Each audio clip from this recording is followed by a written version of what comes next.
thanks very much for the opportunity of addressing you. I have a presentation which would be much better aligned with John Lowry's speech this morning. Your General Secretary covered almost in line with what I'm going to do, the issues. But let me start by talking about austerity, because actually I don't think what's happening is austerity. Austerity is defined as a series of policies that cut the public cost, cut public services, and impose taxes in order to reduce national debt. Now, when I look at what's happening in the country, both the UK and in Northern Ireland, there is cuts in public services and savings being made there. But I haven't seen any movement in tax, certainly not up the way. There hasn't been an increase in tax to try and pay off the national debt. So what that creates is simply an environment where the rich are getting richer and the poor are getting poorer. And that's really what's happening here.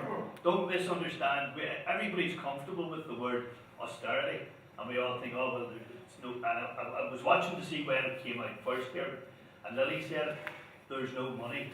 Well, you know what? There actually is money, and people will know this in here. When there's no money, you get money. And that means making money through borrowing, then that's how you do it. And you borrow for the bad times to cover, and you repay that in the good times. And that's just not what's happening. And I think that's one of the key problems with this whole austerity plan. This is all, if you like, a Tory grander plan to make the rich richer and make the poor pay for it. And that's what's happening. Because things like the public service, the health service isn't failing, and don't misunderstand it. The health service is being made to fail. That's really what's going on. The thing is being cut to the extent. And what are we supposed to do about it? Well, we sit and listen to the radio, because every day, and I watched it on Wednesday, when Hamilton made a statement, the private radio stations, they had with the ads, they were crawling with Randox and all of the other private providers. And what are you supposed to do when you hear that? Well, you know what? My health's more important to me. I can't pay, so I'm going to pay. And what then happens is we reduce the impact of the health service to the point where we made it fail by avoiding it and going using private healthcare. And that's what the Tories will turn around and tell you. They'll tell you, we didn't cut it, we didn't close it, you did. Well, you did it because we made you do it. We already have the boys with the begging bowl over to 10 Downing Street this week, and increasingly that's all we're going to get, as much as they want to give us. And we all know, frankly, the Tory government have no need or love for us here. The only one sure thing, and I agree with John, there is no danger of the thing collapsing because the Tories don't want it. Not that three leaders couldn't do it, which is probably the second point. But the Tories don't want it, and it doesn't fall into their model. They're not going to ever run Northern Ireland again. They're going to leave it to those that will do it. And again, what we're ending up simply is an economy for the rich and the poor. I would like to just commend you. I had brought some of these documents out of my office, but somebody forgot to put them in the boot of my car. It's a document called Growing the Economy and Living Standards. It was produced by Unite, and it was developed, it was presented up at Stormont last week. It's available on the web at www.uniteunion.org. But it deals with addressing the infrastructural investment shortfall.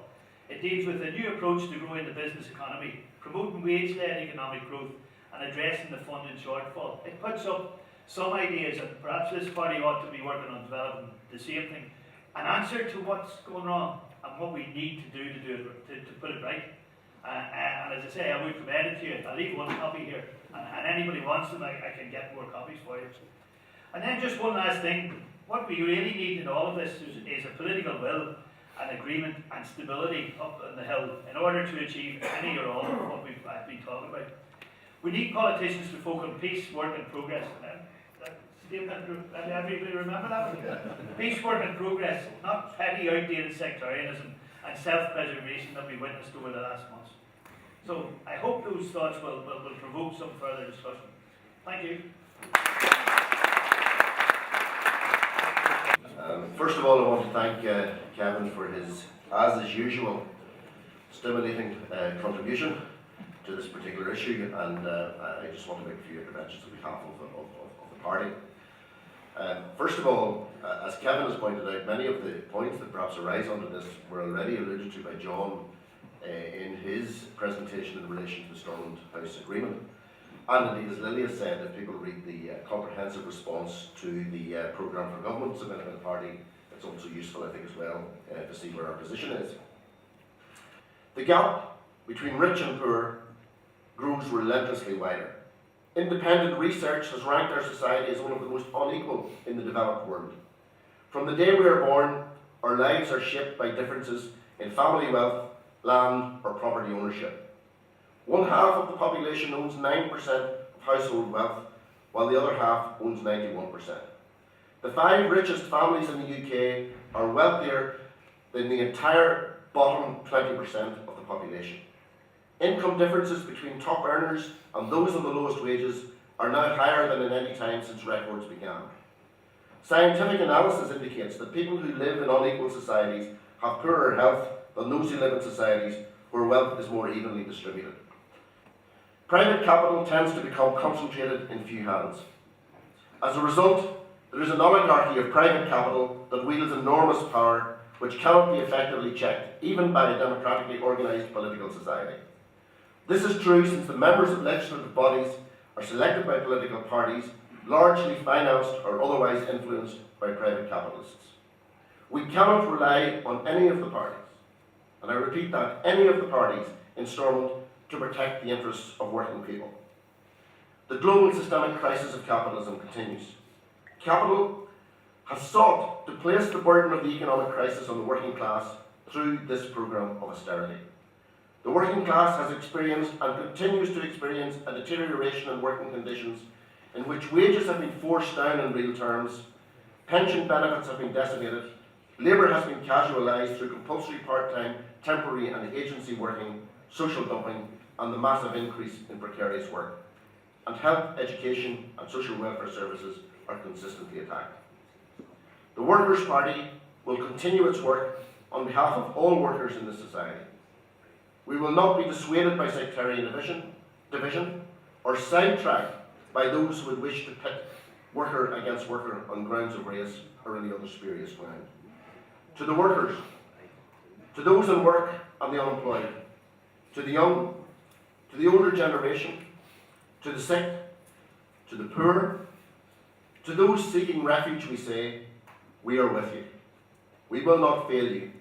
Together we are standing against austerity for a new society, a brighter future where socialism is the alternative. Thank you. There is money, but our parties here, and Jerry's absolutely right. We can trust none of the parties who are currently at Stormont. They do not act in sort of our interests.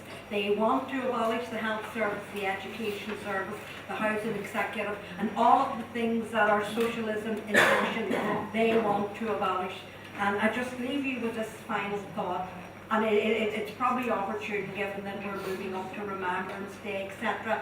We should never forget that a Labour government in 1945, after a war, and when the economy was on its knees, when it was down below, managed to build houses, managed to introduce the National Health Service, free national assistance, and all of the things that we are fighting for today. So we say to them up on the hill, there is money. You change your priorities and make your priorities the people's priorities.